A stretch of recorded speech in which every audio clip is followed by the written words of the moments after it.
Jovenel Moïse allé. C'est quoi la suite? Le secteur démocratique et populaire a proposé une solution de sortie de crise.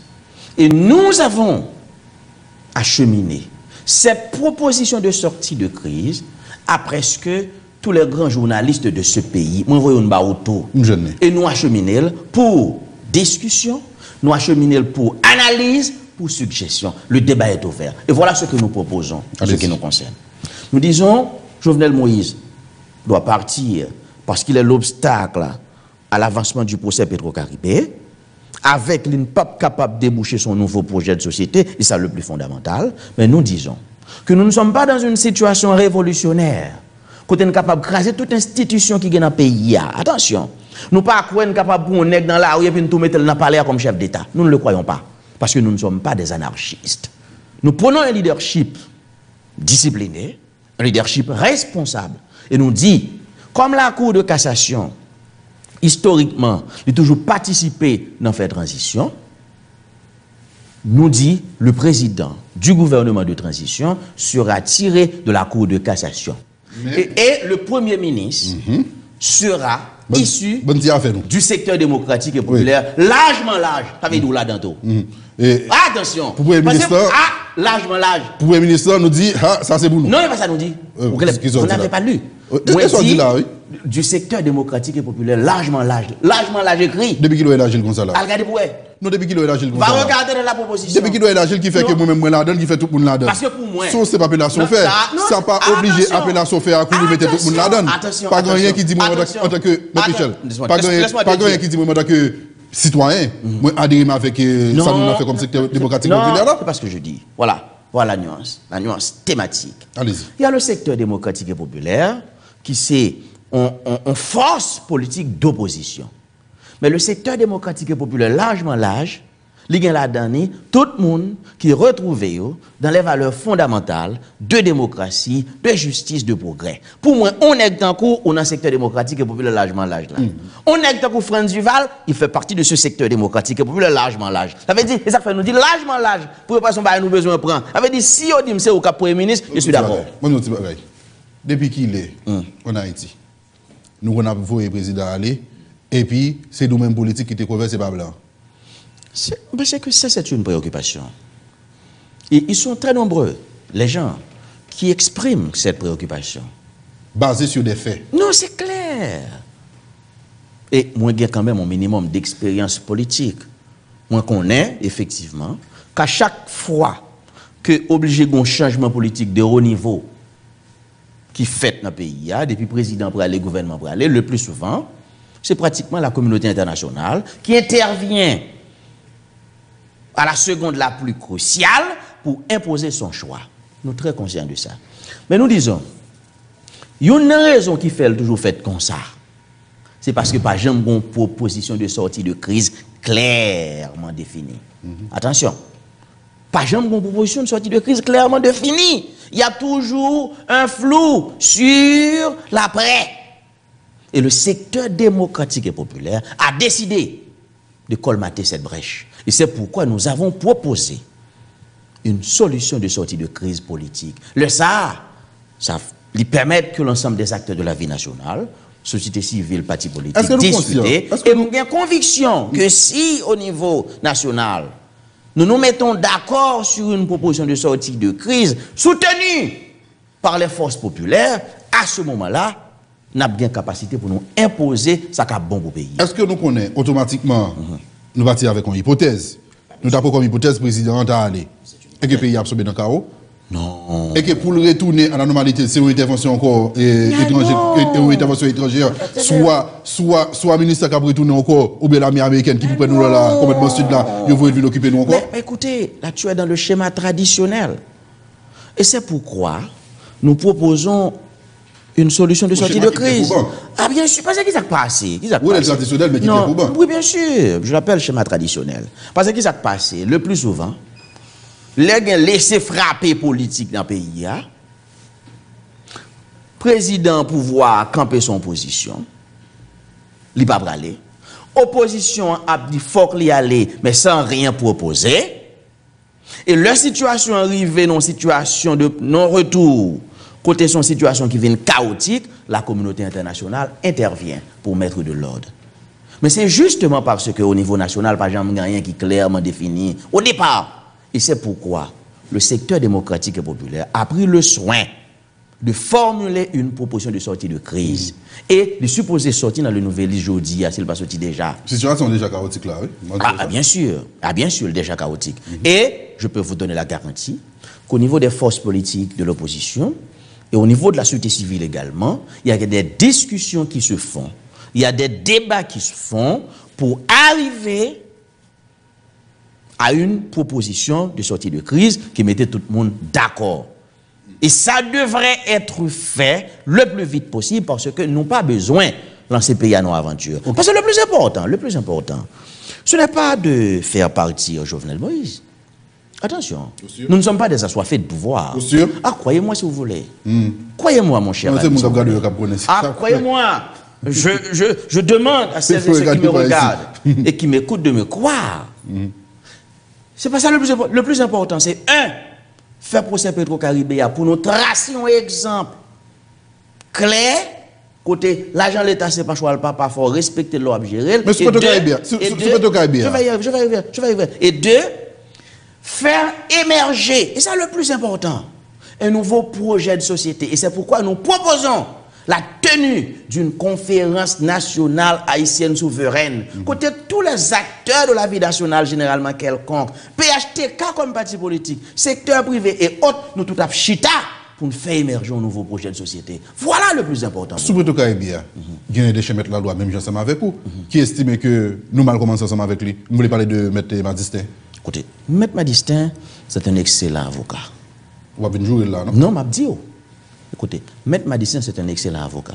C'est un confrère aîné. Oui. Nous avons le respect pour lui. Pour dire ça, non, vous attendez. Nous avons le respect pour lui. Mais la vérité, c'est que je ne suis pas d'accord avec ça le dia. Mais, même si je ne suis pas d'accord avec lui, je suis obligé de faire débat aujourd'hui. Parce que le procès est dans le tribunal lié. Le débat se fera en temps utile, au moment opportun. Inquiétude. Mais une chose est justement, sûre. Inquiétude Madistin, et que vous même chef la loi, vous connaissez au courant de ça. Oui, c'est engagé pour ces Akounia là. Moun qui est indexé, qui est inculpé, il y a un appel, il y a une cassation, cassation cassée, parce que des gros vices de forme, des gros procédures qui sont mal engagés, c'est fini. Oui. Il évacue totalement. Mais je vous dis. M. Madistin, mon grand ami, son excellent avocat. Et il a un point de vue. Moi, pas d'accord avec lui. Pour nous, le procès a été parfaitement bien engagé. Nous commençons le procès à 29 janvier 2018. Il y a plus de 60 personnes qui ont été plainte.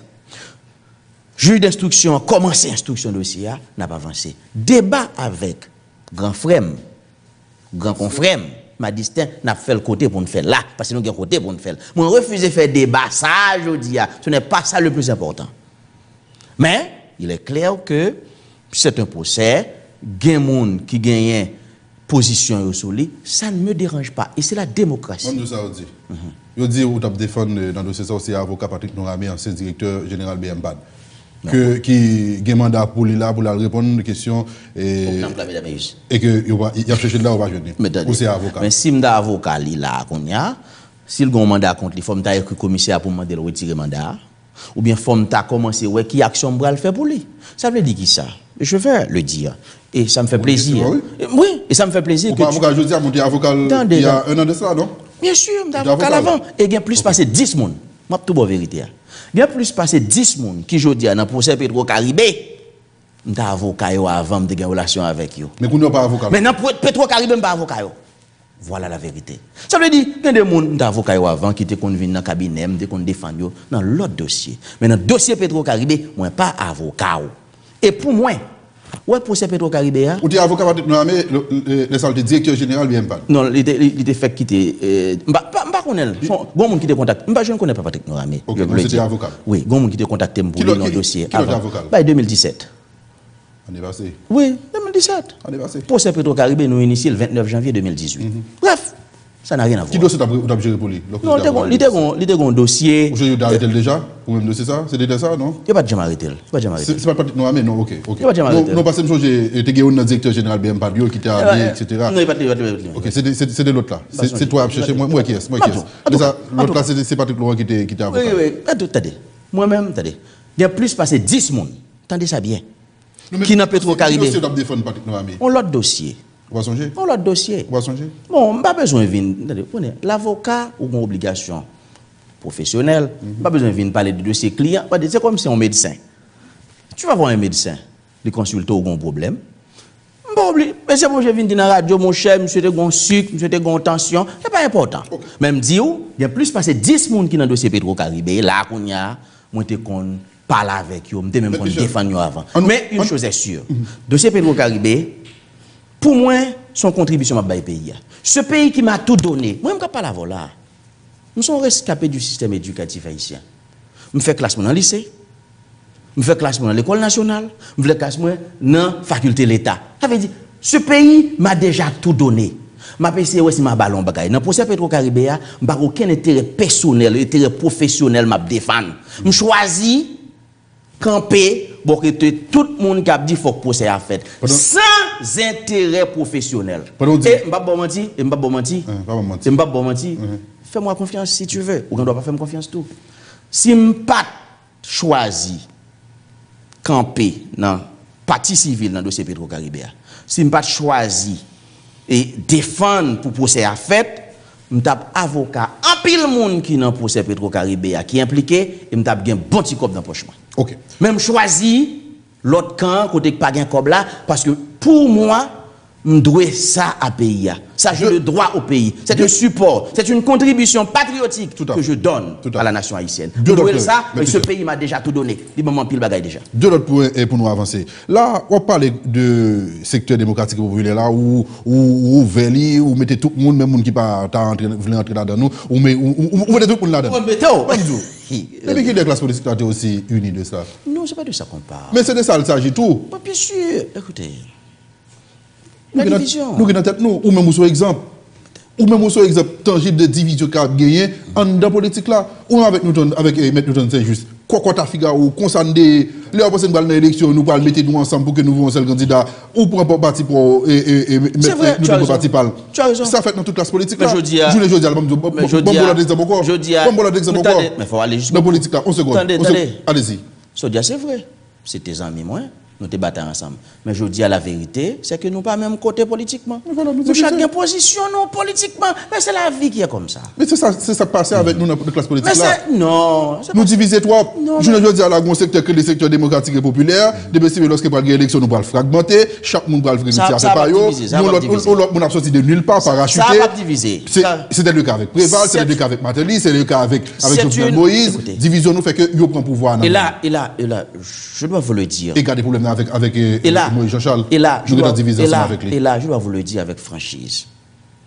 Vous soulevez une préoccupation capitale. Et nous avons la conviction que cette division qui caractérise la classe politique, les dérange la population. Les rend moun pas comme ça pour faire. Et le rend moun perdu confiance dans acteurs politiques. Nous avons pris la décision. Nous avons pris l'engagement.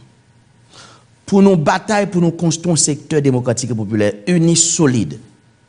Nous ne pouvons pas construire pour 2 jours, pour 3 jours. Et ça fait me dire, comme si ambition personnelle, le plus souvent, qui compte toujours diviser, André Michel, personnellement, n'a pas d'ambition politique immédiate.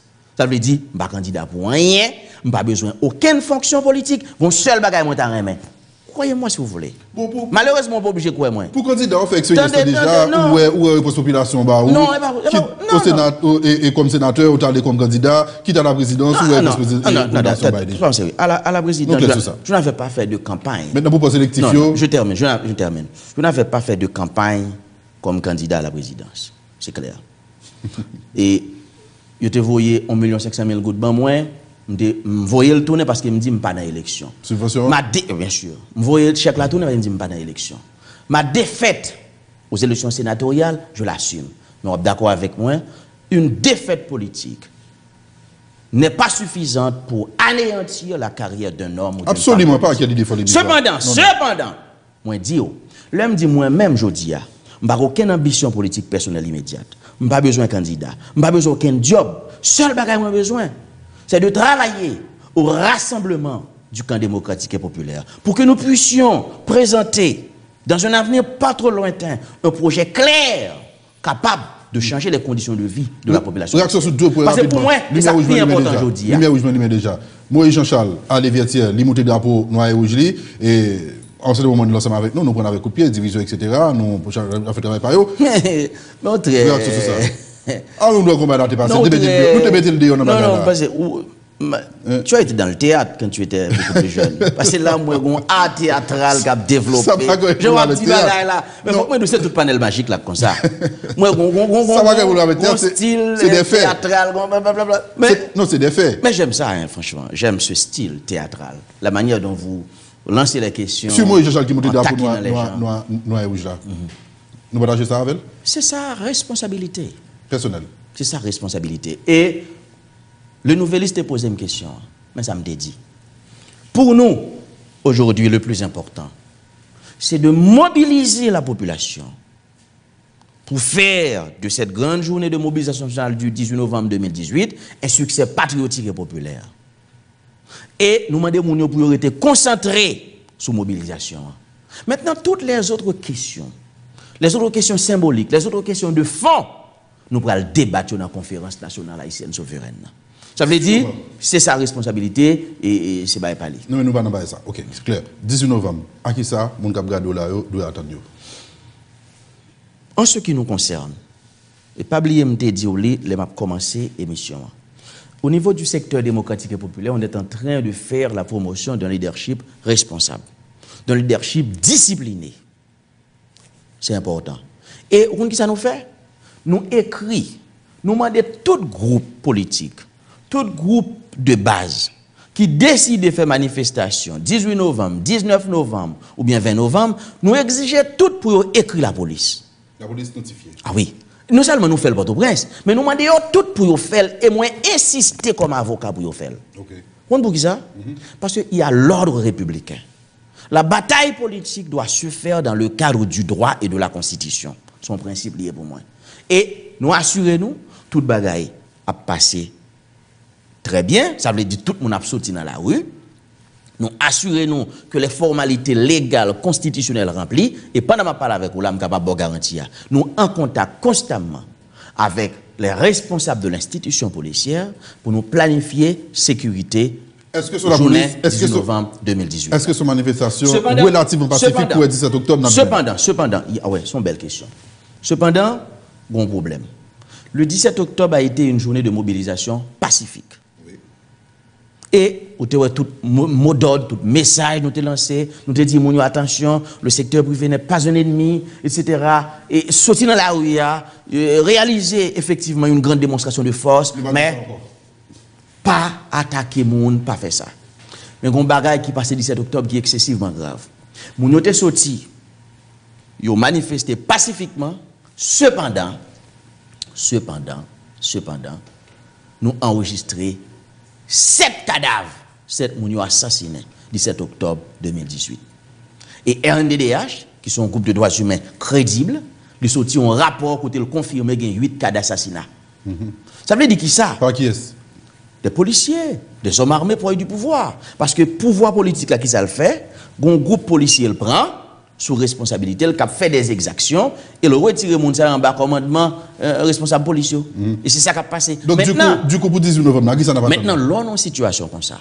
En ce qui nous concerne, puisque nous sommes une opposition républicaine, nous avons continué à assumer responsabilité, nous. Madame nous sorti en masse, viennent manifester, mais le fait que 17 octobre, ils ont été assassinés, ça est capable de provoquer une réaction beaucoup de populations qui sont capables de n'importe quoi. Parce que justement, ils ont sorti, ils ont manifesté pacifiquement le 17 octobre, ils ont assassiné, ils ont tué. Mais Michel, est-ce que c'est dit là, en tant qu'organisateur de manifestation, ça, ou pas capable de garantir que on déroule la manifestation, même si ça a été fait le 17 octobre là? Mais ça m'a dit. Je suis en train de vous dire, et moi j'espère que ça m'a dit clair, Le 17 octobre a été une journée de mobilisation pacifique. Et tout mot d'ordre qui était lancé dans ce sens-là, c'est clair. Est-ce que c'est pacifique tout? Moi, dis que, cependant, on bagaille qui passe le 17 octobre, côté assassiner un bon monde, pouvoir assassiner un bon monde. Moun yo énervé, moun yo frustré. Nous-mêmes, nous continuons à demander moun yo pour manifester, pour prendre responsabilité, pour toujours gagner la loi comme boussole, la constitution comme boussole. Mais ça capable arriver ou des dérapages, des énervements, des frustrations qui exprimaient le 18 novembre. Ça nous-mêmes, nous pas souhaité comme responsables politiques.